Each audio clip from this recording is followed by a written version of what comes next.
Good morning friends, मैं CA दीपक टिब्रेवाल आप लोगों के सामने पूरा एडवांस अकाउंट सीए इंटरमीडिएट का सिलेबस, पेपर पैटर्न और अपनी बेच का आगे का प्रोसीजर पूरा डिस्कस करने के लिए अभी आया हूं। पूरा सीए एडवांस अकाउंट जो अपना है इंटरमीडिएट में, वो कितने नंबर का है सर, क्वेश्चन कितने नंबर के आएंगे, पेपर कितने नंबर का होगा, कितने का करना रहेगा, हमारा सिलेबस कितने आवर्स में कंप्लीट होगा, कौन से टॉपिक का कितना इंपॉर्टेंस है सर, हमने दोनों ग्रुप साथ में दे रहे हैं तो हमको क्या तैयारी करनी है, अगर हम पहला ग्रुप दे चुके हैं तो अभी हमको सेकंड ग्रुप में किस टाइप से तैयारी करनी है, एडवांस अकाउंट में हम कितने नंबर अचीव कर पाएंगे, ऐसे तमाम सुलगते हुए क्वेश्चन अपने दिमाग में आते हैं। दोस्तों, मैं अभी के इस लेक्चर में आप लोगों की वो सारी क्वेश्चनरीज पूरी सॉल्व करूंगा कि कितने पीरियड में अपना ये कोर्स कंप्लीट होगा, अपने को कैसे अटेम्प्ट करना है, एग्जाम का पैटर्न क्या होगा, कैसे हम अच्छे नंबर ला सकते हैं, ऐसे तमाम बातें रहती है। सबसे पहले मेरे दोस्तों, सीए इंटरमीडिएट एडवांस अकाउंट का पेपर आपका 100 मार्क्स का होता है। As you all know that 100 marks का। सिलेबस में कोई परिवर्तन हुआ है सर? बिल्कुल लेटेस्ट अपडेट चीजें बताऊंगा, लेटेस्ट पैटर्न के अनुसार आपके साथ में डिस्कस किया जाएगा।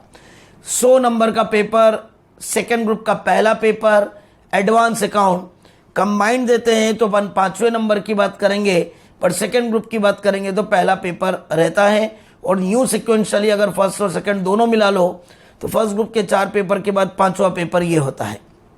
दोस्तों, सबसे पहली बात, इसमें अकाउंटिंग स्टैंडर्ड की भरमार है। सेकेंड ग्रुप में एडवांस अकाउंट में अकाउंटिंग स्टैंडर्ड का लेवल, अकाउंटिंग स्टैंडर्ड आपके थोड़े से ज़्यादा हैं दोस्तों, जिन अकाउंटिंग स्टैंडर्डों को अपने को थोड़ा लेवल बढ़ा के बातचीत करनी रही। मैं भी बात करूंगा टोटल पेपर कितने नंबर का है, क्या है दोस्तों, ऐसी तमाम तरह की बातचीत आपके साथ में रहेगी यहाँ पे। चलें दोस्तों, लेट अस स्टार्ट। बजाय इधर उधर की बहुत ज़्यादा बातें करने की, बजाय इधर उधर की अपन घुमा फिरा के बातें करें, direct come on the point, direct अपने पेपर पैटर्न पे आए, क्योंकि मैं समझ सकता हूं कि आपका टाइम बड़ा कीमती है। मैं समझ सकता हूं फालतू इधर उधर की अपन बातों में टाइम वेस्ट नहीं करते हुए अप टू द मार्क बातों पे आना पसंद करेंगे। दोस्तों, एडवांस अकाउंट का जो पेपर होगा वो आपका 100 मार्क्स का पेपर होगा। दोस्तों, पेपर जो आता है वो 120 मार्क्स का आता है। As you all know that from the first group वही पैटर्न। टोटल नंबर ऑफ क्वेश्चंस जिसको अपन बात करें तो 6 आते हैं। इसमें से आपको फर्स्ट क्वेश्चन नंबर 1 ये आपको कंपलसरी होता है,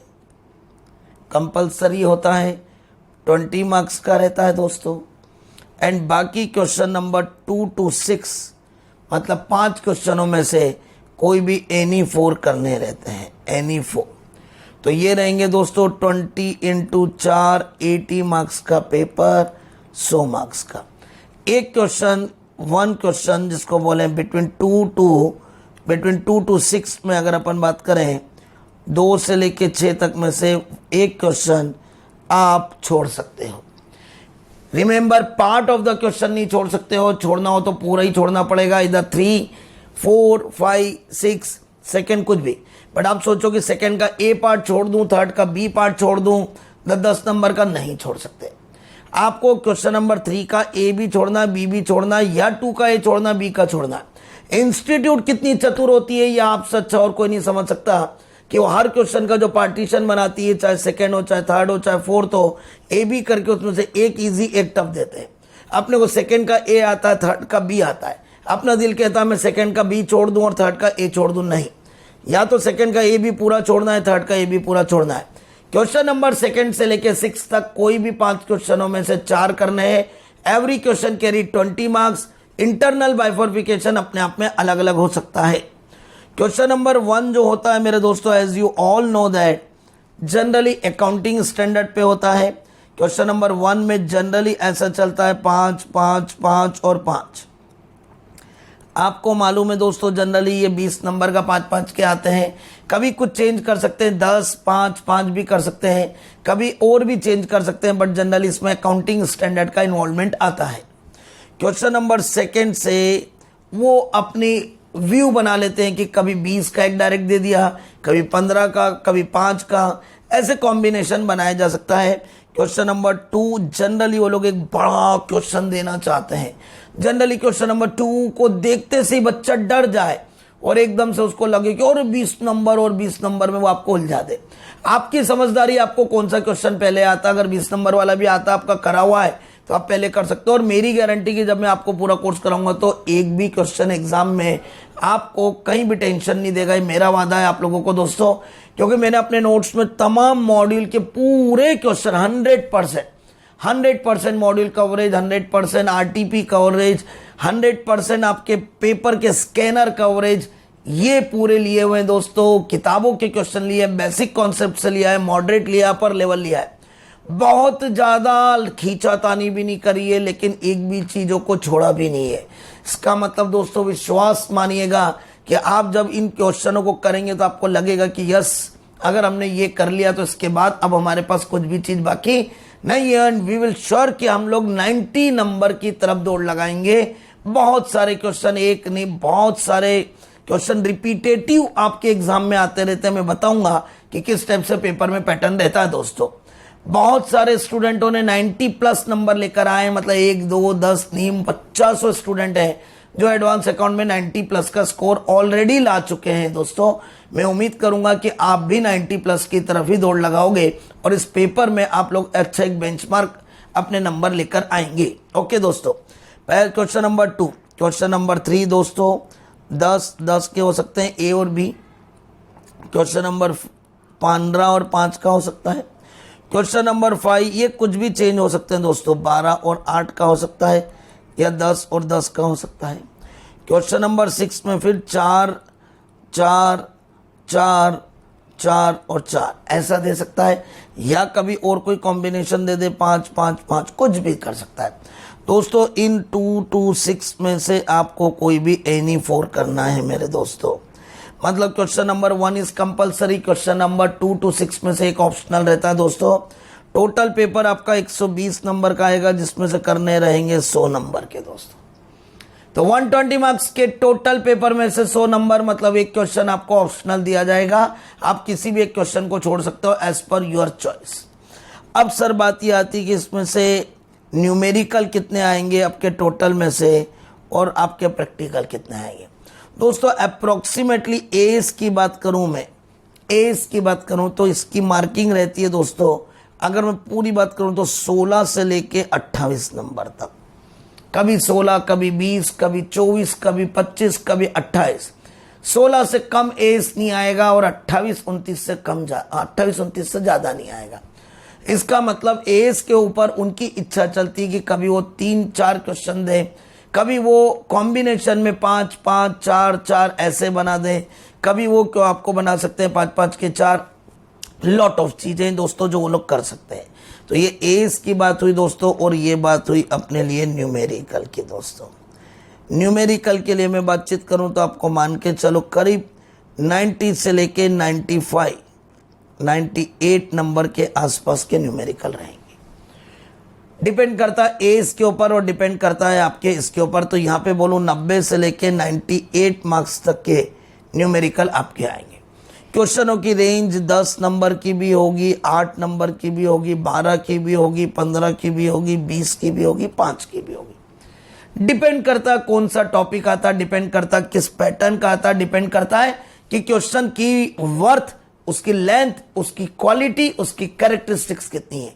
हर चैप्टर में छोटा भी क्वेश्चन बनता है, बड़ा भी क्वेश्चन बनता है। डिपेंड कि वो क्वेश्चन आपका कितनी वर्थ रखता है, वो डिपेंड करता है कि दोस्तों वो आपका चैप्टर जो है वो आपका क्वेश्चन में कितनी इंपॉर्टेंस रखता है दोस्तों। चलें दोस्तों, पेपर पैटर्न हम समझ चुके हैं दोस्तों। 6 क्वेश्चन आएंगे, 5 करने रहेंगे, पहला कंपलसरी होगा, बाकी के 5 में से 4 करने रहेंगे। Every question carry 20 marks. Partition में क्वेश्चन होंगे, एक क्वेश्चन जो लेफ्ट करना पूरा लेफ्ट करना पड़ेगा, पार्टीशन में लेफ्ट नहीं कर सकते हो। हर क्वेश्चन में ए बी करके पार्ट आ सकते हैं, ए बी सी भी हो सकते हैं, ए भी हो सकता है, ए और बी भी हो सकता है। ऑल थिंग ये आपकी वेरिएशन में आ सकती है, बट एज कंपलसरी आएंगे। सेकंड ग्रुप में एज का अपना एक महत्व है, अपना एक लेवल है, नंबर ऑफ एज भी इसमें ज्यादा है दोस्तों। अब दोस्तों इसका जो शेड्यूल है, इसका जो कोर्स है वो थोड़ा सा मॉडिफाइड हो चुका है। मैं पहले इसके हिसाब से बातचीत करूंगा और फिर मैं आपके लिए यहाँ पे अपनी लैंग्वेज में लिखूंगा टॉपिक्स कवर्ड। यहाँ पे टॉपिक्स में सबसे पहली बात तो एज तो रहेंगे ही दोस्तों। अकाउंटिंग स्टैंडर्ड तो उसने दिए हुए हैं, काफ़ी एज दिए हुए हैं, एज 4, एज 5, 7, 9, 14, 17 तमाम एज इसने अपने को यहाँ पे भर दिया है। तो सेकंड ग्रुप के एज है दोस्तों, ज़्यादा है। अब दोस्तों हम एज पे चर्चा बाद में करेंगे, पहले हम टॉपिकों पे बात कर लें। Special aspect of the company account. दोस्तों यहाँ पे पहला टॉपिक जो चालू होता है, यहाँ पे अपने लिए जो सबसे पहले न्यूमेरिकल में जो बातचीत जो अपने लिए चालू होती है दोस्त, वो होती सबसे पहले employ stock option plan.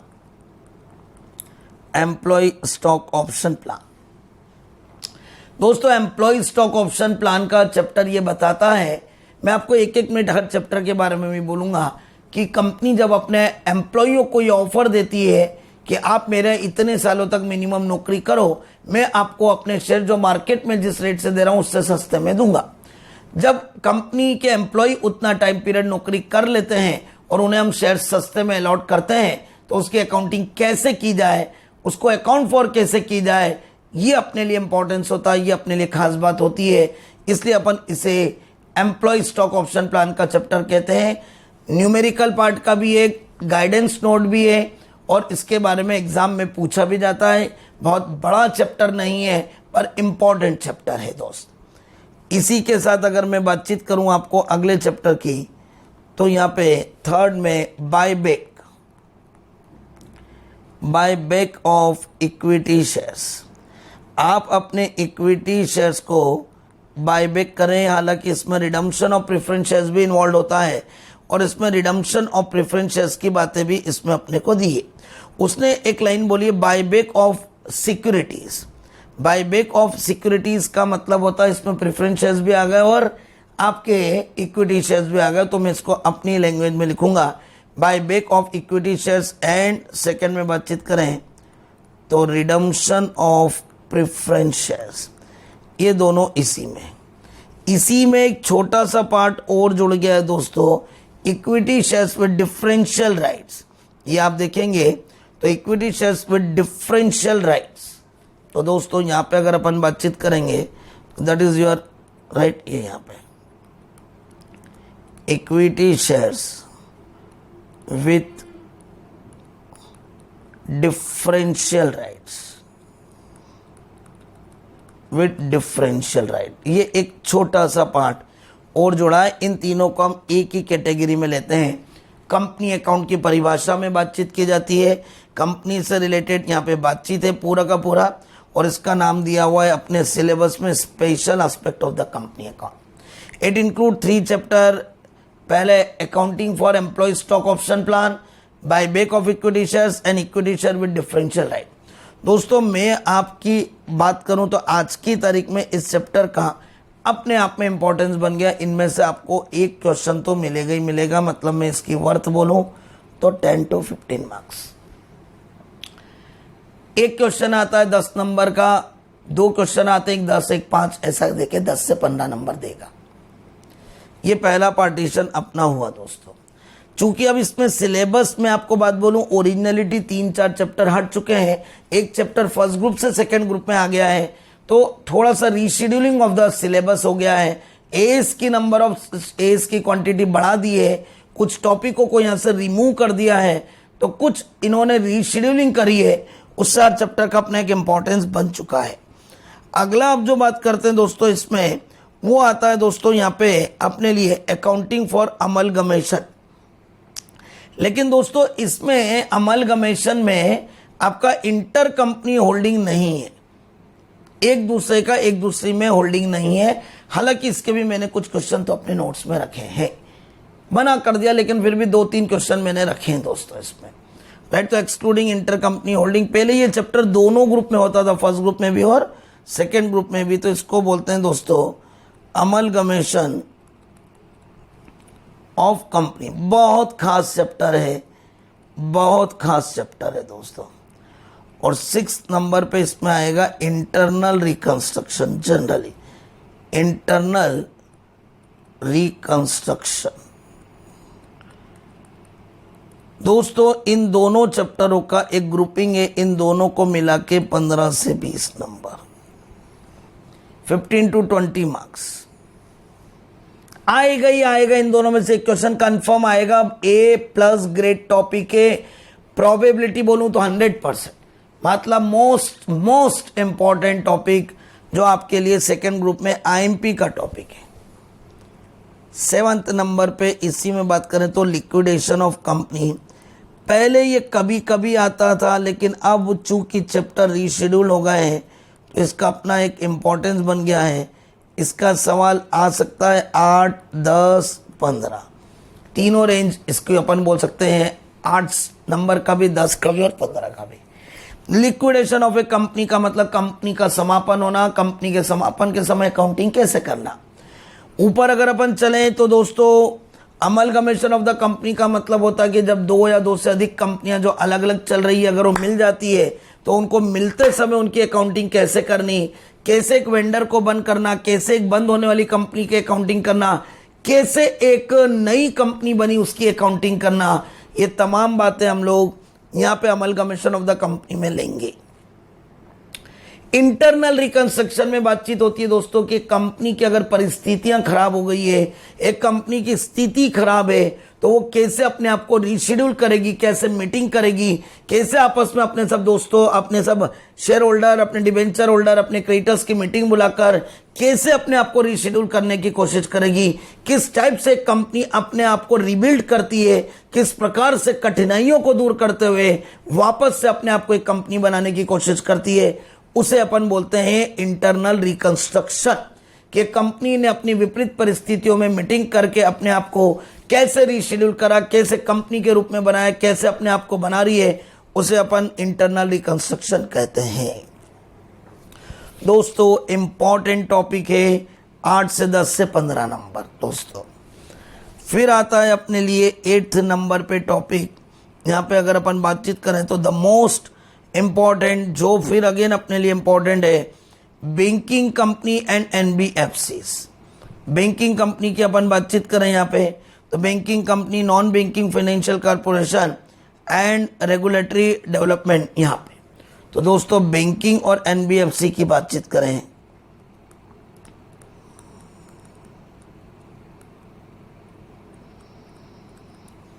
Banking company, और दोस्तों यहाँ पे एक और आ जाता है NBFC, non banking financial corporation. अगर अपन यहाँ पे चेक करें दोस्तों तो ये आपको सिलेबस में मिल जाएगा, राइट। तो चेक कर लें, ये रहा आपके लिए पहला, रीऑर्गेनाइजेशन में अमलगमेशन, इंटरनल रिकंस्ट्रक्शन, लिक्विडेशन। दोस्तों यहाँ पे रहा banking company and non banking financial corporation, ये रहा। इसका मतलब मेरे दोस्तों अगर मैं बात करूं तो यहाँ बैंकिंग और non banking financial corporation, NBFCs और बैंकिंग, इन दोनों में क्या चीज है, इन दोनों को अपने को कैसे लेना है, ये अपने को यहाँ पे समझना है। बैंक अपनी अकाउंटिंग कैसे करेगी, बैंक क्या किस टाइप से अकाउंटिंग होती है। दोस्तों इतना इंपॉर्टेंट टॉपिक है कि इसका एग्जाम में क्वेश्चन आना कंफर्म है। क्यों कंफर्म है बताता हूं, बहुत सीधी सी लाइन है। आप जब सीए बन जाओगे तो आपके लिए सबसे बड़ी ब्रेड बटर वाली चीज क्या है, बैंक ऑडिट करना। अब अगर आपको बैंकिंग की अकाउंटिंग ही नहीं आती है तो आप बैंकिंग की ऑडिट कैसे करोगे, बैंक का फाइनल अकाउंट कैसे बनता है। आज दिन तक आपने ये सीखा कि बिल को डिस्काउंटिंग करवाते हैं तो क्लाइंट क्या एंट्री करता है, पर कभी देखा बैंक क्या एंट्री करता होगा, कभी देखा बैंक के फाइनल अकाउंट में बीडीआर के नॉर्म्स क्या होते हैं, कभी देखा कि बैंक सीआरआर कैसे मेंटेन करती है। आज देश में जब भी क्राइसिस आती है तो फाइनेंस मिनिस्टर स्पीच देता है कि मैंने सीआरआर इतने % कम कर दिया, एसएलआर में इतने % कर दिया। तो जैसे ही वो न्यूज आती है और एसएलआर कम हुआ, सीआरआर कम हुआ, मार्केट में पैसों का फ्लो बढ़ता है। फ्लो बढ़ता है तो इकोनॉमिक स्थिति सुधारने के कदम उठते हैं। तमाम तरह की बातें आरबीआई द्वारा घोषित की जाती है, फाइनेंस मिनिस्टर द्वारा घोषित की जाती है, and they all are routed through the banking system. How many types of loan are granted by the bank to the client. Bank अपनी अकाउंटिंग कैसे करेगी, क्या बैंक में गुड्स परचेस गुड्स सेल वाली एंट्री होती, purchase to cash, cash to sales? नहीं। Bank it is an service sector industry. किस type से बैंकिंग अपनी अकाउंटिंग करेगी, State Bank of India, Axis Bank, HDFC bank, bank of Maharashtra, bank of India, कैसे करेंगे। जब आपको इनकी ऑडिट आएगी नेशनलाइज, तो आप उनकी ऑडिट करते समय आपको क्या मालूम पड़ेगा कि मुझे क्या देखना है, कितना डेप्थ में जाना है, किन किन चीजों के नॉर्म्स क्या है, बैंकिंग की थ्योरी क्या कहती है, बैंकिंग के प्रोफार्मे क्या कहते हैं, बैंकिंग किस रेगुलेशन एक्ट से गवर्न होती है, बैंकिंग का किस टाइप से एक अकाउंट फॉर होता है और किस टाइप से एक प्रॉफिटेबिलिटी बाहर आती है। बैंक की तरक्की, आज हमारा सबसे सिक्योर्ड पैसा जो रहता है बैंक में रहता है। बैंक की कमाई कैसे, बैंक हमारे डिपॉजिट पर ब्याज देती है, लोन पर ब्याज लेती है, तो किस टाइप से पूरा सिनेरियो बैंक में होगा ये देखना है। नॉन बैंकिंग फाइनेंशियल कॉर्पोरेशन इसी का एक पर्यायवाची वर्ड, जो बैंकिंग जैसा काम करती है बट वो बैंक नहीं होती। Dewan housing finance, Indiabulls, right, Bajaj finance corporation, ये लोग अपनी अकाउंटिंग कैसे करते, they are also engaged in the financial activities, but in पे आरबीआई के क्या रूल लगते हैं, ये लोग कैसे अकाउंटिंग करते हैं, क्या इनके पास भी इतना ही नॉर्म्स होते हैं जो बैंकिंग के रहते हैं। ऐसी तमाम बातें हमको यहाँ पे सीखना है, ऐसी तमाम बातों को लेते हुए हमको यहाँ पे सिलेबस को डिस्कस करना है। तो मेरे दोस्तों, ये जो नॉन बैंकिंग फाइनेंशियल कॉर्पोरेशन का चैप्टर है और बैंकिंग का, ये हमें मार्केट में लाने में मदद करता है। समझ में आता है कि व्यवहारिक जीवन में बैंकिंग के साथ क्या व्यवहार होता है, बैंकिंग की अकाउंटिंग कैसे होती है, बैंक का फाइनल अकाउंट कैसे बनता है, बैंक कौन से मैटर की किस टाइप से अकाउंट फॉर करती है, किस टाइप से आगे बात होती है। बैंकिंग और नॉन बैंकिंग फाइनेंशियल कॉर्पोरेशन दोनों में इन दोनों बातों का अपने को विशेष ध्यान देना पड़ता है। ये रहा दोस्तों बहुत इंपॉर्टेंट, इसका बहुत इंपॉर्टेंट, दोनों मिला के मिनिमम 15 से 20 नंबर के आएंगे, मिनिमम आएंगे ही आएंगे। अब दोस्त दो और टॉपिक ऐसे जिनके क्वेश्चन आपके एग्जाम में कोई हिला ही नहीं सकता। एक ने बोला सर आप तो हर टॉपिक पे लिख रहे हो, दोस्त टॉपिक ही कम है, 9 टॉपिक टोटल है आपके दोस्तों। उनमें से पता चलेगा कि 9-10 टॉपिकों में से आपके 4 टॉपिक तो छोटे हैं। जो टाइम लगना है बड़े टॉपिकों पे, वो बड़े टॉपिकों पे कितना टाइम लगना है, कौन सा ए ग्रेड टॉपिक है, तो मैं बोलूंगा ए ग्रेड तो यहाँ सारे ही, कोई भी बी ग्रेड टॉपिक है ही नहीं, सबके ही क्वेश्चन आएंगे। पर दोस्त लेवल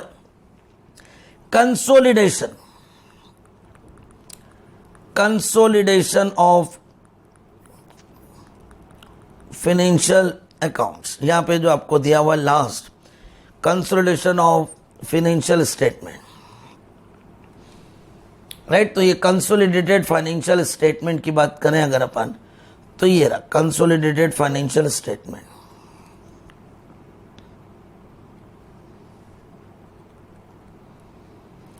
कंसोलिडेटेड फाइनेंशियल स्टेटमेंट,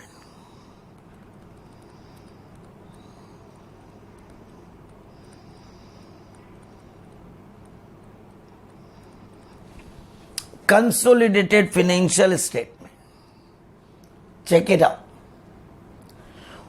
और दोस्तों लास्ट में एक जो नया, ये कंसोलिडेटेड ऑफ फाइनेंशियल स्टेटमेंट क्या है, एक कंपनी ने दूसरी कंपनी के मोर देन 50% शेयर खरीद लिए, तो जिसने खरीदे वो होल्डिंग कंपनी और जिसके खरीदे वो सब्सिडरी कंपनी कहलाएगी।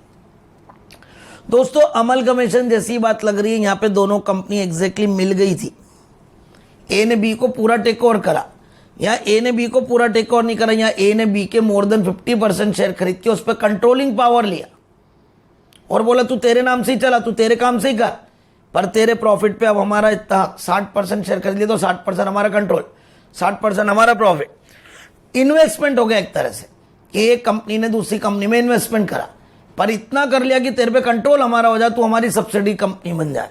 इसको हम एक और सिनोनियम्स भाषा में दोस्तों होल्डिंग कंपनी और सब्सिडरी कंपनी की अकाउंटिंग कहते हैं। इसे हम होल्डिंग कंपनी और सब्सिडरी, होल्डिंग कंपनी और सब्सिडरी कंपनी की अकाउंटिंग करना कहते हैं। तो दोस्तों इसका एक शॉर्ट में नाम जो होता है होल्डिंग और सब्सिडी कंपनी भी बोला जाता है, और प्योरली नाम इसका कंसोलिडेटेड फाइनेंशियल स्टेटमेंट, मतलब जब एक कंपनी द्वारा दूसरी कंपनी के मोर देन 50% शेयर खरीदे जाते हैं तो जो खरीदता है उसे होल्डिंग कंपनी और जिसके खरीदे जाते हैं उसे सब्सिडरी कंपनी कहते हैं।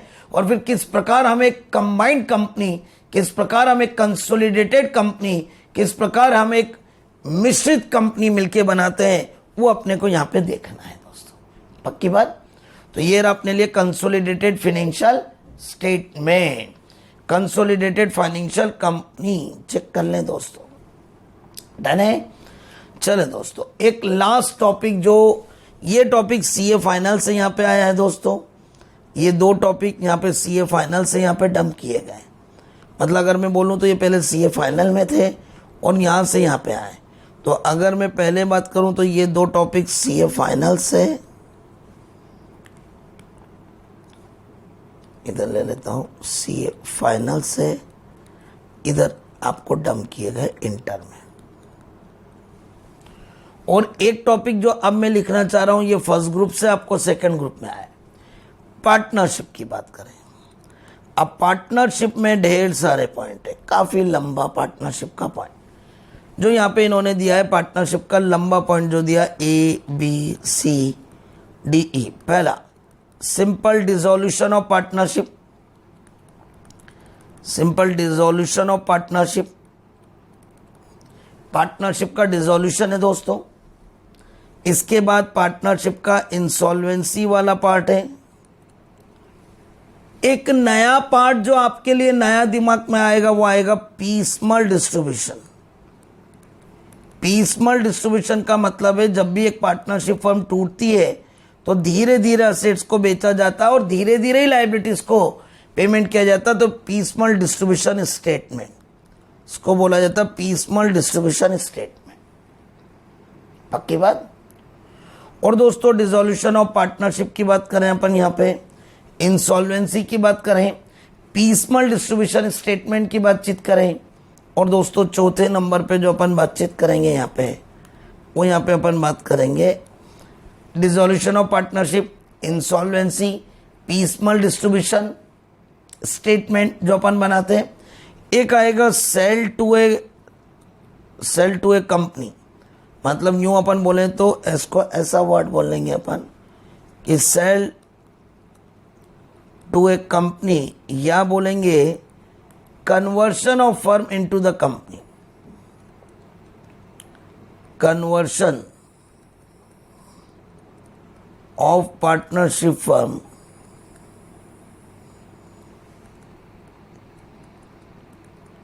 into company, conversion of partnership firm into company,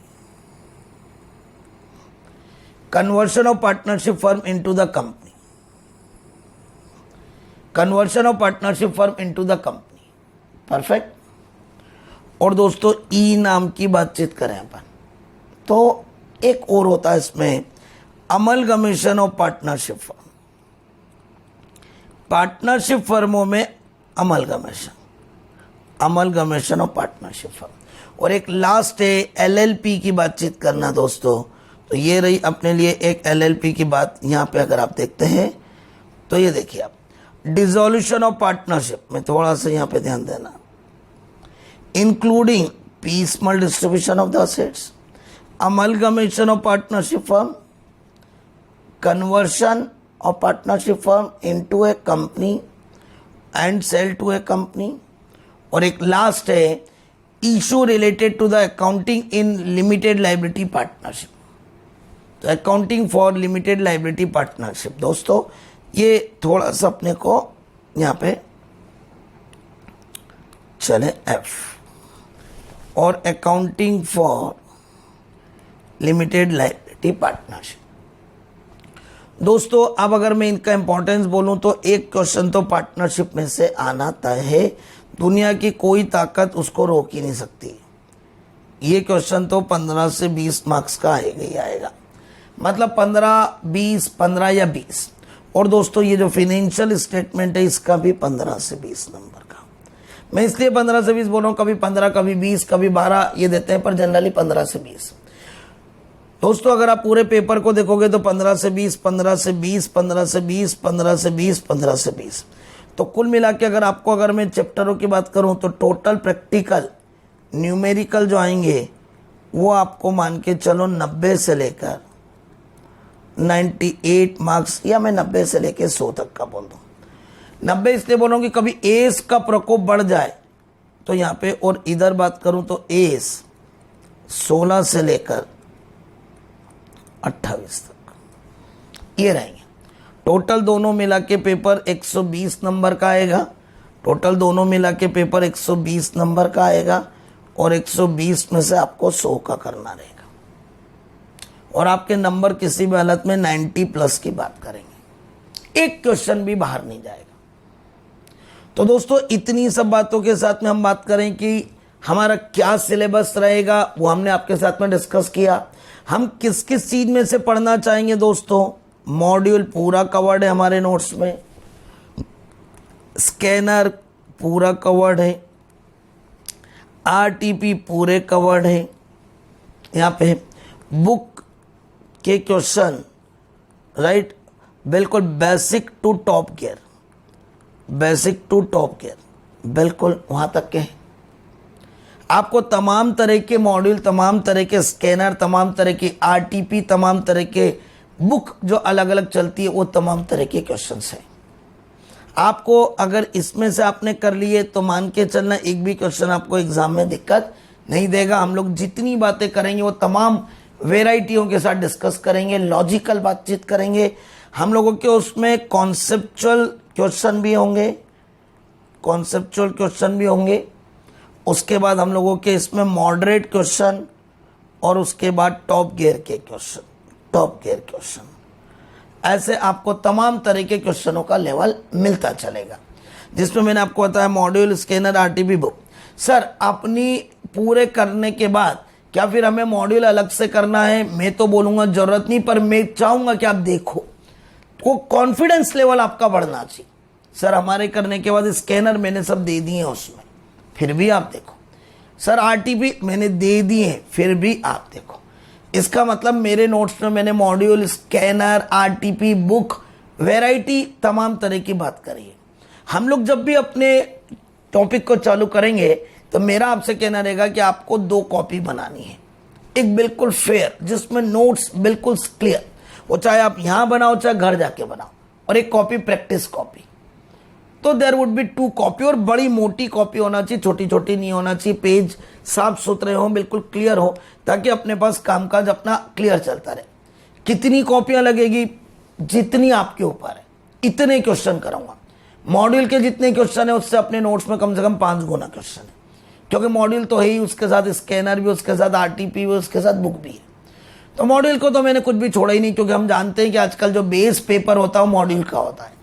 आप कोई कितनी बातें कर ले, लेकिन बेस पेपर तो मॉड्यूल का होता है। जिसने मॉड्यूल को कॉन्सेप्चुअली अच्छे से कर लिया तो उसके बाहर कुछ नहीं जाता है। बट बाकी स्कैनर हुआ, आरटीपी हुआ, that is for the practice. ये प्रैक्टिस करने के लिए कॉन्सेप्चुअल तो मॉड्यूल में के बेस पे ही पेपर बनता है। तो दोस्तों आपको ये करना है, एस करना है और अपने कोर्स को अच्छी तरीके से करना है। तो हम अगर अभी तक की बातचीत करें कि सर हमारा कितना टाइम लगेगा, तो दोस्तों टाइम तो लगेगा इसमें बहुत ज़्यादा। मैं चीज़ें में टाइम भी नहीं बिगाड़ूंगा, जैसे कई जने बहुत ज़्यादा टाइम बिगाड़ते हैं, वो नहीं करूँगा। अप टू द मार्क बात होगी, क्योंकि मैं जानता हूँ कि जिन बच्चों के पास ये चीज़ आ जाती है कि यार कोई चीज़ इतनी लंबी खींच दी कि बाद में अपना मन ही नहीं हो रहा, और यार ये तो ज़बरदस्ती की बातें हो रही है, काम की बात अपनी हो जाए। हाँ, काम की बात एक भी नहीं छोड़ना है, लेकिन अपने को कोई ऐसी बात भी नहीं करना है जिससे अपना टाइम को अपन खराब करें और अपना काम बिगड़े। तो हम लोगों को अपने टॉपिकों के साथ में बातचीत करनी है। तो दोस्तों टोटल अगर अभी हम बातचीत करें तो अभी हमारे पास में टोटल न्यूमेरिकल की बात करें तो 2 से लेके 11 तक मतलब 10 टॉपिक है न्यूमेरिकल में। अब उसमें जो अपन बातचीत करें इंटरनली पार्टनरशिप में, अपने आप में 5 से 6 टॉपिक है। तो यूं कुल मिला के देख लो तो 15 से 16 टॉपिक हो गए, और अगर ब्रॉडली बात करो तो 5 अपने को 10 टॉपिक हो गए। कौन से टॉपिक छोटे हैं राइट, उन पे मैं पीला डार्कन करूँगा, ये छोटे हैं, ये छोटा टॉपिक है, ज़्यादा बड़ा नहीं, छोटा टॉपिक है, ज़्यादा बड़ा नहीं, छोटा टॉपिक है, ज़्यादा बड़ा नहीं, और एनबीएफसी। ये पीला सिंबल मतलब यहाँ पे अगर मैं बातचीत करूँ आपके लिए, पीला सिंबल ग्राफिटिकल अगर मैं बात करूँ तो ये स्मॉल टॉपिक है, स्मॉल टॉपिक है। अगर मैं बातचीत करूं आपके साथ में कि मैं आपके साथ में ग्रीन टॉपिक की बात करूं तो मॉडरेट टॉपिक है। मॉडरेट का मतलब होता है ना ज़्यादा बड़े हैं ना ज़्यादा छोटे हैं, ये मॉडरेट टॉपिक है और ये मॉडरेट टॉपिक है, राइट। तो अगर मैं सिंबॉलिकली बात करूं तो मैं यहाँ पे अगर आपके लिए बात करूं तो मैं बोलूँगा तो ये मॉडरेट टॉपिक है, मतलब ना ज़्यादा बड़े ना ज़्यादा छोटे। और दोस्तों मोस्ट इम्पॉर्टेंट अवेटेड टॉपिक जिसको अपन बातचीत कर सकते हैं कि साहब ये तो हमारे लिए बहुत क्लियर है सर, आना ही आना है, वो हमारे लिए कौन कौन सा टॉपिक है दोस्त? ये जो मैं जिन पे ऑरेंज कर रहा हूँ दोस्तों, ये टॉपिक तो दोस्त ऐसे हैं कि पेपर में मोस्ट टाइम पे है, 4 टॉपिक। तो दोस्तों अगर मैं यहाँ पे बातचीत करूँगा अगर आपके साथ में, तो मैं ये बहुत इम्पॉर्टेंट तरीके से बोलूँगा कि बिग भी है और इम्पॉर्टेंट भी है, राइट। कौन सा कितने नंबर का आएगा ये अपन बात करें तो इसी हिसाब समझ जाते हो। A grade B grade topic का भी इम्पोर्टेंस समझ जाते हो। ये ए ग्रेड हो गया, राइट, ये बी ग्रेड हो गया, और मैं सी ग्रेड तो नहीं बोलना चाहता हूँ, पर फिर भी सिक्वेंशली बात करो तो दैट इज़ योर ग्राफिटिकल प्रेजेंटेशन। तो बोले सर ये आपने अपने को कर दिए ए ग्रेड बी ग्रेड और सी ग्रेड टॉपिक। तो अपन अगर यहाँ पे बातचीत करें तो ये मैंने ए ग्रेड कर दिया, मैंने बी ग्रेड कर दिया। कौन सा टॉपिक?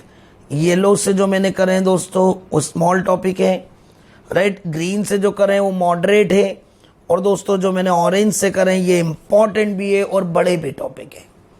तो दोस्तों अगर हम रिवाइज करें तो टोटल बातचीत करें एस प्लस इसमें दोनों में मिला के हमें काफ़ी मेहनत तो करनी है, पर मार्किंग वाला नंबर होगा।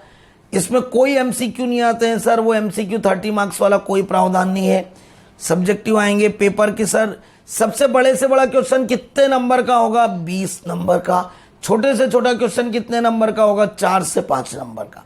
तो छोटे से छोटा क्वेश्चन 4 से 5 नंबर और बड़े से बड़ा क्वेश्चन 20 नंबर, मतलब ना 4-5 से छोटा होगा ना 20 से बड़ा होगा। क्या सर एक डायरेक्ट कोई थ्योरी आती है क्या? कोई थ्योरेटिकल एस्पेक्ट एस के साथ ही थ्योरेटिकल मामला होता है? कभी रेयरली एक राइट शॉर्ट नोट्स ऑन करके पूछा हो तो एक आध क्वेश्चन देते हैं आखिरी में, आखिरी क्वेश्चन में एक राइट शॉर्ट नोट्स करके एक आध कई बार दे देते हैं, तो वो अपने को समझना है। हम लोग सब जने समझते हैं कि प्योरली थ्योरी सीए में जनरली प्रैक्टिकल पेपर में नहीं देता है, पर फिर भी एक 4 से 5 नंबर की गुंजाइश आपकी बनती है जिसमें एक थ्योरी वो दे दे। अदरवाइज अकाउंटिंग स्टैंडर्ड बेस जो होता है उसके ऊपर थ्योरी बनती है, केस स्टडी बनती है और केस स्टडी पे टॉपिक दिया जाता है। टाइम में दोस्तों जो मैंने ऑरेंज जोन बोला है, वो ऑरेंज जोन का मतलब ये है कि उसमें टाइम ज़्यादा लगना है। जो मैंने आपको ग्रीन जोन की बात करी उसमें टाइम मॉडरेट लगना है, और जो मैंने आपको येलो जोन की बात करी उसमें आपको टाइम कम लगना है, राइट। अगेन बार बार वही वाली बात, मॉड्यूल को कभी नहीं छोड़ना। मॉड्यूल ग्रंथ है, कोई टीचर कुछ भी बात बोले, कोई टीचर ये बोले, कौन ऐसा है दोस्तों जो अपनी बुराई करेगा? हर दोस्त हर टीचर बोलेगा मैं महान, तो कौन बोलेगा कि मैं गलत? किसी को कभी आपने देखा क्या कि उसकी फोटो के नीचे लिखा हो नरगी? हर आदमी लिखता स्वर्गी, क्या मालूम कि स्वर्ग में गए कि नर्क में गए? ये तो हम सोच रहे हैं, पीछे वाले सोच रहे हैं कि ये स्वर्ग में गया, राइट। पर हर आदमी स्वर्ग में जाएगा तो नर्क तो खाली हो जाएगा और स्वर्ग में तो लाइन लग जाएगी। दोस्तों ईमानदारी की बातें करो, आप अपने ऊपर सोचो। आप सीए के स्टूडेंट हो, आपने भी एग्जाम दी हुई है, आपको भी अनुभव है कि आपको किस टाइप से काम करना है। आपको मॉड्यूल को तो कभी इग्नोर करना ही नहीं। कोई लाख कुछ भी बोले, मैं बोलूं, कोई बोले ये बोले वो बोले, हाँ कोई क्वेश्चन ऐसा हो जो मॉड्यूल में कॉन्सेप्चुअली कहीं कोई गड़बड़ हो तो बात अलग है, बट हम उससे छोड़ेंगे नहीं। इसका मतलब मॉड्यूल तो हमारी आत्मा में बस जाना चाहिए, मॉड्यूल तो हमारे पास आना चाहिए। जब भी पेपर आते हैं सब जने बिल्कुल झंडे गाड़ के बोलते हैं मेरे नोट्स में से आए, मेरे नोट्स में से आए, मेरे नोट्स में से आए। उनसे पूछो कि तुमने क्वेश्चन क्या खुद ने फिगर बनाए कि मॉड्यूल के लिए थे? हम लोग अपने नोट्स में लिखते हैं कंपाइल्ड एंड एडिटेड बाय। इसका मतलब हमने बहुत सारे नोट्सों को कंपाइल करा है और उसमें अगर हमको कोई चीज कॉन्सेप्चुअली ऐसा लगता है कि पॉइंट और जोड़ दें, कभी कोई फिगर एक आध दो चेंज कर दें जिससे एकदम रटन तोता नहीं होता है, तो हम उससे एडिटेड लिख देते हैं। कुछ क्वेश्चन को मर्ज कर देते हैं, इसलिए we are reading here compiled and edited. But दोस्तों मोर और लेस हमारा सोर्स, हमारा ग्रंथ हमारा आधार क्या है, ईमानदारी की बात से तो मॉड्यूल है। हमारा ग्रंथ क्या है, स्कैनर है। हमारा ग्रंथ क्या है, आरटीपी रिवीजन टेस्ट पेपर है। हमारा ग्रंथ क्या है, किताबें हैं जिनमें बेसिक से लेकर टॉप गियर तक चलता है। Basically module it is very good, but module ऐसा चलता है जिग जिग जिग जिग। वो कभी पहला क्वेश्चन टफ दे देता, फिर दूसरा इजी, फिर टफ, फिर कब। तो मॉड्यूल की खास बात यह है कि कंटेंट अच्छा है लेकिन सिक्वेंशली नहीं होता है, जिग जिग चलता है। किताबों की अच्छी बात होती है कि वो सिक्वेंशली चलते हैं। हमें इन दोनों का समावेश लेते हुए चलना है कि सीक्वेंस को भी मेंटेन करना और टफ क्वेश्चनों तक भी पहुंचना है और मॉड्यूल को भी बीच बीच में इनकॉर्पोरेट करना है। इसीलिए तो कहते हैं कि जब हम नोट्स बनाते हैं और करते हैं तो हम तमाम किताबों को, तमाम मॉड्यूल को, तमाम स्कैनर को सामने रखते हैं और बीच बीच में इंसर्टिंग, बीच बीच में लगाते चलते हैं, बीच बीच में वेराइटी करते चलते हैं। हम लोग ये सोचते हैं कि हमें किस टाइप से मामला करना है। दोस्तों थोड़ी सी चर्चा हम लोग अगर अकाउंटिंग स्टैंडर्ड को भी देखते हैं तो मेरे ख्याल से हम लोग अकाउंटिंग स्टैंडर्ड पे भी बातचीत कर सकते हैं कि हमने अकाउंटिंग स्टैंडर्ड पे क्या करना है। यहाँ पे अगर अपन बातचीत करें दोस्तों तो अकाउंटिंग स्टैंडर्ड इसने पहले कुछ एस फर्स्ट ग्रुप में थे जो इन्होंने वहाँ से यहाँ रख दिया और फर्स्ट ग्रुप में एस की क्वान्टिटी कम करी है। पहला है AS 4 event occurring after the balance sheet date. AS 5 net profit और loss for the period prior period item and extraordinary item. Charger कर देते। फिर अपन बातचीत करें तो AS 7 construction contract. AS 9 revenue recognition कि एक आदमी को अपनी इनकम कब मानना चाहिए, एक आदमी कब अपनी इनकम को लेगा, एक आदमी किस तरीके से अपनी इनकम को यहाँ पे कंसिडर करेगा। When he should recognise his income. मैं अभी इनको चर्चा में नहीं ले रहा हूं, एक एक चीजें जब अपन पढ़ाएंगे तो आपको एक एक एस के बारे में आएगा। रेवेन्यू रिकॉग्निशन का मतलब होता है कि एक आदमी कब अपनी इनकम रिकॉग्नाइज करे। एक व्यक्ति, एक बिजनेसमैन कब ये माने कि उसकी वो इनकम हो गई, कब ये माने कि उसने वो इनकम को जनरेट कर लिया है। अकाउंटिंग फॉर अमलगमेशन एस 14 ये अपने आप में टॉपिक के साथ ही हो जाएगा। जब हम मेरे दोस्तों टॉपिक को पढ़ेंगे तो ये अपने आप में उसके साथ ही हो जाएगा, right. Accounting for amalgamation. Segmental reporting, मुझे अलग अलग सिगमेंट वाइज प्रॉफिट चाहिए। मुझे चाहिए मेरी कॉमर्स विंग्स में कितना प्रॉफिट, साइंस विंग्स में कितना प्रॉफिट, लॉ फील्ड में कितना प्रॉफिट, अलग अलग चाहिए। मुझे चाहिए सिगमेंटल रिपोर्टिंग, मुझे चाहिए अलग अलग प्रॉफिटेबिलिटी का एंगल, अलग अलग एरिया का profit. Related party disclosure. Related party का मतलब होता है कि मुझे चाहिए कि भाई अगर मेरे बिजनेस से कोई एसोसिएटेड है, मेरी कोई सिस्टर कंसर्न है, उसके साथ अगर मेरे बिजनेस पे कोई व्यवहार हो रहे हैं तो उसके बारे में मुझे क्या करना है। As we all know that accounting standard means एक स्टैंडर्ड सॉल्यूशन ऑफ अकाउंटिंग का जो डिफरेंस ऑफ ओपिनियन को समाप्त करता है, जो एक आइडियल नॉर्म्स को देता है और एक आइडियल अकाउंटिंग नॉर्म्स को स्टैब्लिश करके आपके सामने रखता है ताकि डिस्प्यूट दूर हो, ताकि अकाउंट्स कंपेरेबल हो, ताकि अकाउंट्स को हम दूसरे बिजनेस से कंपेयर करके अपना डिसीजन दे पाए। वो अकाउंटिंग स्टैंडर्ड है। What is the norms of accounting standard?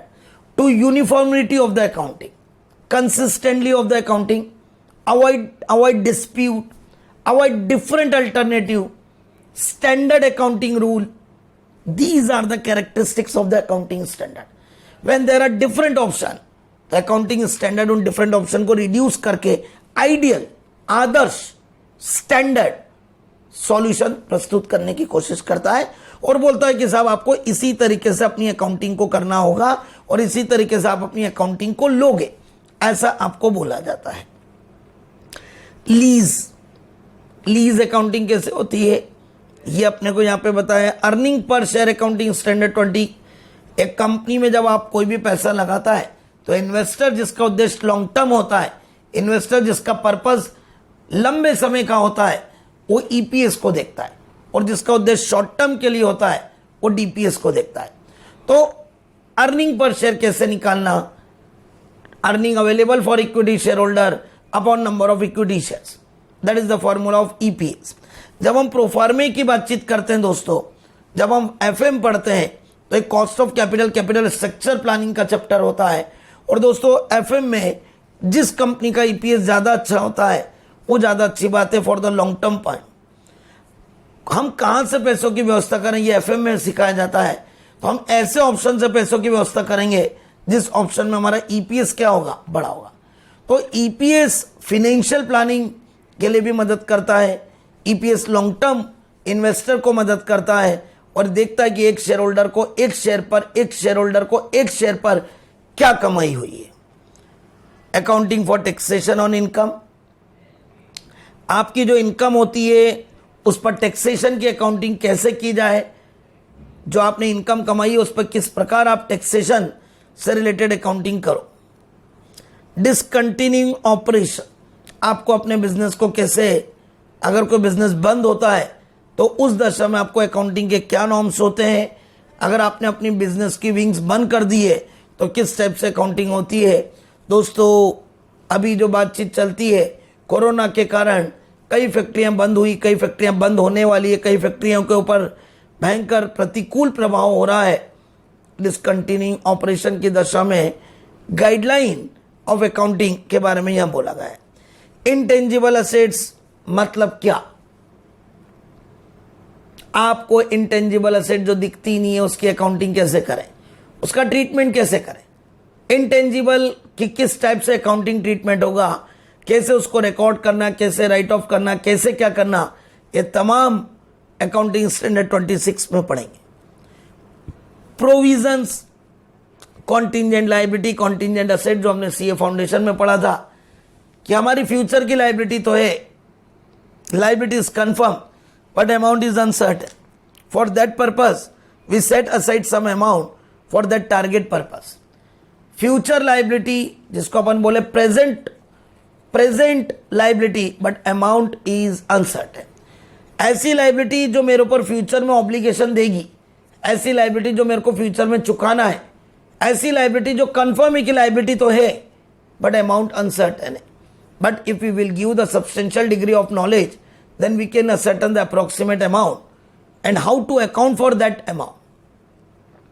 Contingent liability, संयोगिक दायित्व, ऐसी लाइबिलिटी जो भविष्य में आपके ऊपर आ भी सकती है, नहीं भी आ सकती है, ऐसी लाइबिलिटी जो भविष्य में आपके ऊपर, बिजनेस के ऊपर कभी बन भी सकती है और नहीं भी बन सकती है, उस लाइबिलिटी के ऊपर आप किस टाइप से करोगे, उसे फुटनोट में कैसे दिखाओगे, किस लाइबिलिटी को कॉन्टिंजेंट लाइबिलिटी मानोगे, किस लाइबिलिटी को प्रोबेबिलिटी मानोगे, कैसे आप गाइडलाइन करोगे, कौन सी लाइबिलिटी कॉन्टिंजेंट मानना है, कौन सी लाइबिलिटीज को किस कैटेगरी में आके, किस डिग्री ऑफ रिलायंस पे आके हमको कॉन्टिंजेंट मानना है, फिर कॉन्टिंजेंट लाइबिलिटी मानेंगे तो उसकी अकाउंटिंग कैसे करेंगे, ये हमें सीखना है।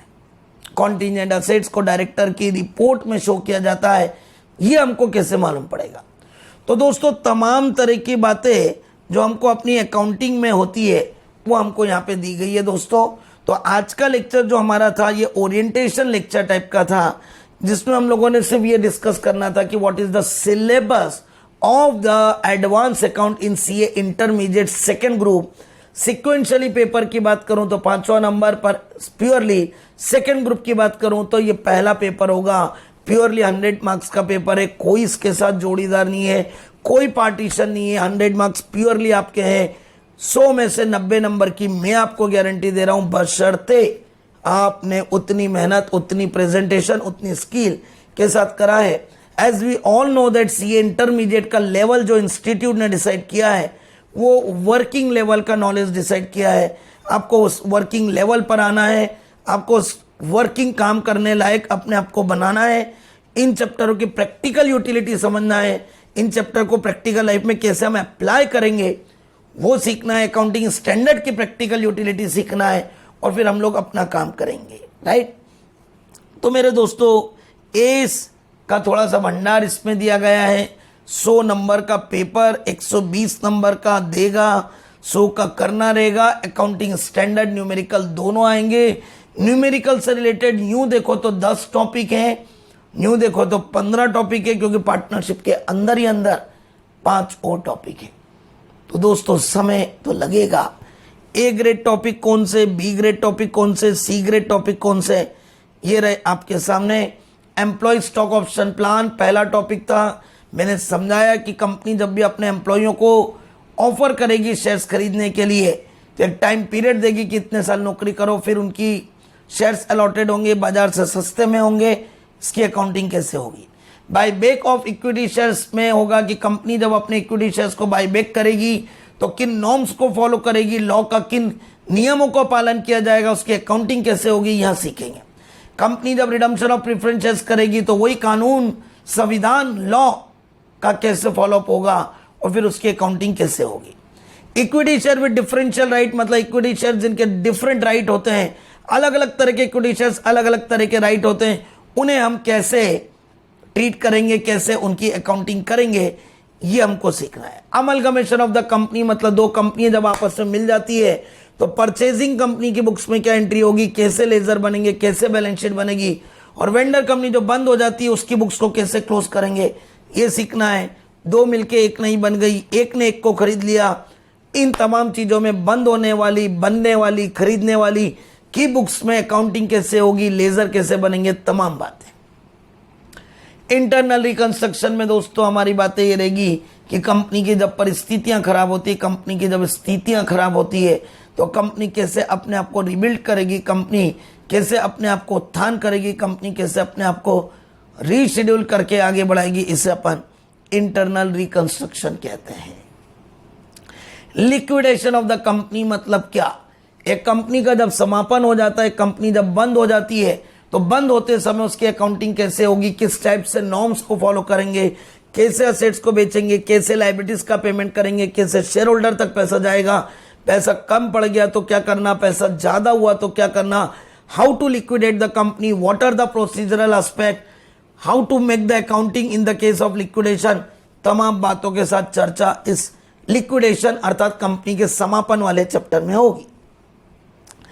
एक बैंक अपनी अकाउंटिंग कैसे करेगी, बैंक अपना फाइनल अकाउंट कैसे बनाएगी, बैंक बिल को डिस्काउंटिंग कैसे करेगी, बैंक बीडीआर का प्रोविजन कैसे बनाएगी, बैंक के नॉर्म्स में सीएसआर अपन बात करें, एसएलआर रेशो क्या होगा, सीआरआर रेशो क्या होगा, कैसे बैंक अपनी कैपिटल एडिक्वेंसी को मेंटेन करेगी ताकि बैंक इंसॉल्वेंट ना हो, तमाम बातें इस बैंकिंग के ऊपर, बैंकिंग के अकाउंटिंग को सीखते हुए, बैंकिंग के नॉर्म्स को फॉलो करते हुए बैंकिंग के लिए हम अपने आप को तैयार करेंगे ताकि हम भविष्य में बैंक की ऑडिट करते समय हमें पूरे नॉलेज के साथ बातें मालूम हो। एक non banking financial corporation, Bajaj finance company, Indiabulls, Dewan housing finance company जैसी संस्थाएं आपकी अकाउंटिंग कैसे करेगी, कभी आप उनमें जॉब करते हो या उनकी ऑडिट करते हो तो आपको उनके नॉर्म्स मालूम होना चाहिए, आरबीआई के क्या नॉर्म्स है, आरबीआई किस टाइप से उनका काम करेगी और कैसे वो लोग अपनी अकाउंट फॉर करके अपना फाइनल अकाउंट बना के और कैसे अपने आप को प्रस्तुत करेंगे। कंसोलिडेटेड फाइनेंशियल स्टेटमेंट को हम लोग दोस्तों होल्डिंग कंपनी, सब्सिडी कंपनी की बातों में भी बात करते हैं। इस होल्डिंग कंपनी, सब्सिडी कंपनी में जब एक कंपनी द्वारा दूसरी कंपनी के मोर देन 50% शेयर खरीद लिए जाते हैं तो जो खरीदता है उसे होल्डिंग कंपनी और जिसके खरीदे जाते हैं उसे सब्सिडरी कंपनी कहा जाता है। हम कैसे उस सब्सिडी कंपनी के बैलेंस शीट को अपनी कंपनी के साथ मर्ज करके, हम कैसे उस सब्सिडी कंपनी के बैलेंस शीट को अपनी कंपनी के साथ मर्ज करके कैसे एक कंसोलिडेटेड होल ऑफ द चीजों को शो करेंगे, ये हमें यहां पे सीखना पड़ेगा। How to make the consolidated financial statement, how to incorporate the subsidy company balance sheet in our company balance sheet, कैसे उस सब्सिडी कंपनी के बैलेंस शीट को मैं अपनी कंपनी के साथ मर्ज करूं, कैसे उस सब्सिडी कंपनी के बैलेंस शीट को मैंने अपने आप प्रेजेंट करना है, कैसे मैं बताऊं कि मैंने 60% शेयर खरीदे तो 40 किसी और के पास है, मैं 60% का मालिक हूं तो 40% माइनॉरिटी है। How to incorporate the subsidy company balance sheet in the holding company balance sheet and how to show these item, how to present the balance sheet as a whole, this is known as consolidated financial statement. आपकी भाषा में दोनों company की mix balance sheet. दोस्तों partnership तो अपने आप में मस्त है, टाइम भी लगता है पर मजा भी आता है। डिसोल्यूशन का मतलब होता है जब पार्टनरों में आपस में झगड़े हो जाए, मतभेद हो जाए तो कैसे एक पार्टनरशिप फर्म टूटती है, कैसे एक पार्टनरशिप फर्म को बंद करने की अकाउंटिंग होती है।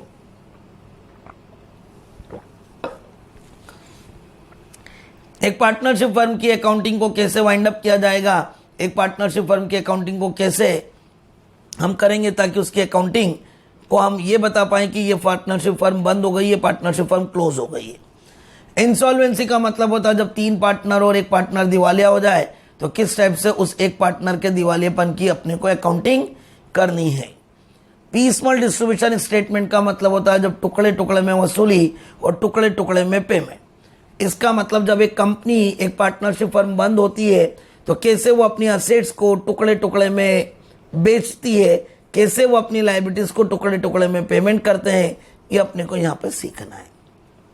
तो दोस्तों, पीसमल डिस्ट्रीब्यूशन स्टेटमेंट का मतलब होता है कि एक कंपनी कैसे अपने आप को टुकड़े टुकड़े में, एक पार्टनरशिप फर्म जब बंद होती है तो कैसे अपनी असेट्स को टुकड़े टुकड़े में बेचती है, कैसे उसका पैसा आता है और कैसे वो अपनी लायबिलिटीज का पेमेंट करते हैं। तो पीसमल डिस्ट्रीब्यूशन स्टेटमेंट का मतलब है how to dissolve the partnership firm, how to sell the assets और how to realize the amount, how to distribute the payment to the liabilities, कैसे assets बिकी, कितना पैसा आया, पहले किसको पेमेंट देना, फिर किसको देना, फिर किसको देना, फिर किसको देना है। पार्टनरशिप फर्म का टूटना, पैसा आना, पैसा बांटना, ये तमाम बातें। सेल टू ए कंपनी या पार्टनरशिप फर्म का कन्वर्शन, एक पार्टनरशिप फर्म अपने आप को कंपनी के रूप में कन्वर्ट कैसे करती है, कैसे एक पार्टनरशिप फर्म ने अपने आप को प्राइवेट लिमिटेड बनाया, कैसे एक पार्टनरशिप फर्म ने अपने आप को कंपनी बनाया लीगली तौर पे, लेकिन उसकी अकाउंटिंग कैसे करी, कैसे पार्टनरशिप फर्म की अकाउंटिंग बंद होगी, एक नई कंपनी बनेगी, तमाम बातें। अमलगमेशन ऑफ पार्टनरशिप फर्म, दो फर्म चल रही है ABCD, दोनों मिल गई तो इसको बोलते हैं ABCD और दोनों मिल गई तो ABCD। इसका मतलब एक पार्टनरशिप फर्म जो अलग अलग चल रही है अगर वो आपस में मिल जाती है तो उसे अमलगमेशन ऑफ पार्टनरशिप फर्म कहते हैं। LLP की बात करें दोस्तों तो LLP का मतलब होता है कि आपकी लिमिटेड लायबिलिटी पार्टनरशिप किस टाइप से, उसके बारे में हम लोग चर्चा करेंगे, वो भी अपने को यहाँ पे देखना है। तो दोस्तों, इस सब्जेक्ट का नाम ही एडवांस अकाउंटिंग है। इसका मतलब इसमें रूटीन अकाउंटिंग आपको नहीं मिलेगी, कुछ अकाउंटिंग के ऐसे टाइप्स आपको मिलेंगे जो शायद आप पहली बार देखोगे, जो शायद आपके दिमाग में पहली बार चीजें आएगी, क्योंकि इसमें कई ऐसे टॉपिक हैं जैसे बैंकिंग। आपने आज दिन तक कभी भी बैंक की अकाउंटिंग नहीं करी, आपने आज दिन तक कभी भी बैंक की अकाउंटिंग को कभी भी सीखा नहीं, आपने कभी भी NBFC की अकाउंटिंग को नहीं सीखा है, आपने कभी ये नहीं सीखा कि दो कंपनियां आपस में मर्ज होती है तो कैसे होता है, आपने कभी ये नहीं देखा है कि एक कंपनी ने दूसरी कंपनी को खरीद लिया तो जो खरीदने वाली कंपनी है वो होल्डिंग कंपनी और जिसको खरीदा है उसको सब्सिडी कंपनी कहते हैं। तो तमाम तरीके से अकाउंटिंग आपको इसमें मिलेगी दोस्तों, जो आपको अपने आप में ये महसूस कराएगी कि आप बड़े हो चुके हो, आप एडवांस अकाउंटिंग पढ़ रहे हो। और दोस्तों, एडवांस अकाउंटिंग पढ़ के आपको ये भी एक बात बोल दूं कि CA फाइनल में अकाउंट से रिलेटेड बहुत ज़्यादा बातें नहीं है, कुछ लिमिटेड टॉपिक है। उन्होंने जितनी अकाउंटिंग का भरमार भरना था वो फाउंडेशन, इंटर 1, इंटर 2 में भर दिया है। मतलब अकाउंटिंग के तमाम नॉर्म्स उन्होंने CA फाउंडेशन में दे दिए, इंटर 1 में दे दिए, इंटर 2 में दे दिए, फाइनल में जाके तो गाइडेंस नोट पे आ जाते हैं, IFRS वगैरह की बातों पे आते हैं। और न्यूमेरिकल तौर पे अगर CA फाइनल में बात करूं तो बहुत ही लिमिटेड टॉपिक दिए हुए हैं, लिमिटेड स्कोप दिया हुआ है, वहां पे गाइडेंस नोट, एस और IFRS का ज़्यादा इंपॉर्टेंस हो जाता है। यहाँ पे दोस्तों न्यूमेरिकल प्रैक्टिकल पार्ट का ज़्यादा होता है। तो लेवल भी ऐसे ही बनाए गए उन्होंने, वहाँ पे कंसल्टेंट के रूप में आपसे बात करेंगे, यहाँ पे वर्किंग की बात करेंगे, यहाँ पे आपसे काम करवाएंगे, काम करने लायक बनवाएंगे कि आप काम करने लायक हो कि नहीं।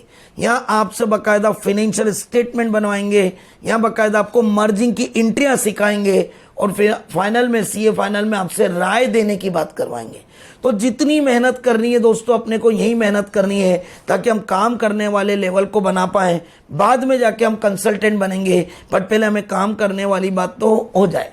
मतलब यहाँ पे अगर मैं आपको बोलूँ तो यहाँ पे आपको बहू जैसी संज्ञा दी गई है कि आप काम करो घर का और घर के काम करके अपने आप को परफेक्ट करो। फिर जब आप CA फाइनल में जाओ तो आपको सासू माँ की उपाधि दी जाएगी और आपको कंट्रोल करना आएगा, आपको राय देना आएगा। तो अभी तो आपको इस लेवल पे चलना है कि आप काम कैसे कर पाओ, कैसे फाइनेंशियल स्टेटमेंट बना पाओ, किस टाइप से अपने आप को डेवलप कर पाओ, कि प्रेजेंटेशन कैसे करोगे। The important thing involve in the CA intermediate is the working level of knowledge, अर्थात प्रेजेंटेशन, अर्थात वर्किंग नोट, ये बहुत कीमती है। CA इंटरमीडिएट में फेल होने वाले बच्चों को मैं बताऊं कि उनका मेजर कारण जो फेल होने का होता है वो होता है प्रॉपर प्रेजेंटेशन नहीं करना, प्रॉपर वर्किंग नोट नहीं देना। आपको बता दूं CA के पेपर में लिखा रहता है working note should part of your answer, अर्थात वर्किंग नोट आपके आंसर का हिस्सा माना जाएगा। गिव एप्रोप्रिएट एजम्पशन, आपको जहां भी जरूरत लगे आप अपने अप्रोप्रिएट एजम्पशन दो, आपको जहां भी लगे वहां नोटिंग करो, आपको जहां भी लगे वो आप अपना लेवल वर्किंग का बनाते चलो, मतलब give proper notes, give proper working note with your solution. So please don't be the fastest कि हम उसको शॉर्ट में कर दें, एमसीक्यू टाइप में कर दें, ये तो आता ही होगा सर उसको. नहीं, everything should be present in your copy with proper notes, with proper working note, ताकि उसको एग्जामिनर को मालूम पड़े कि आप ये फिगर कैसे लेकर आए हो, how to arrive that figure. ये सब छोटी छोटी बातें होगी दोस्तों जो हम लोग पढ़ते समय बात करेंगे. मेरा एश्योरेंस है आपको तमाम चैप्टरों पे आपका कमांड करवाने के साथ साथ आपको 90+ नंबर की मैं आपको एश्योरेंस देता हूं, पर मेहनत आपको और मुझे दोनों को साथ साथ में मिलकर करनी पड़ेगी. All the very best to you. हम लोग अगले लेक्चर से अपने टॉपिक को चालू कर देंगे. तो ये पहला लेक्चर था दोस्तों जो मैंने ओरिएंटेशन के रूप में आपको कौन सा टॉपिक है, क्या सिलेबस है, कितने नंबर का पेपर है, कितने का करना है, नंबर ऑफ क्वेश्चन कितने, ऐसे तमाम छोटी छोटी बातों के साथ आपको मैंने एडवांस अकाउंट से परिचय कराया है सीए इंटरमीडिएट के.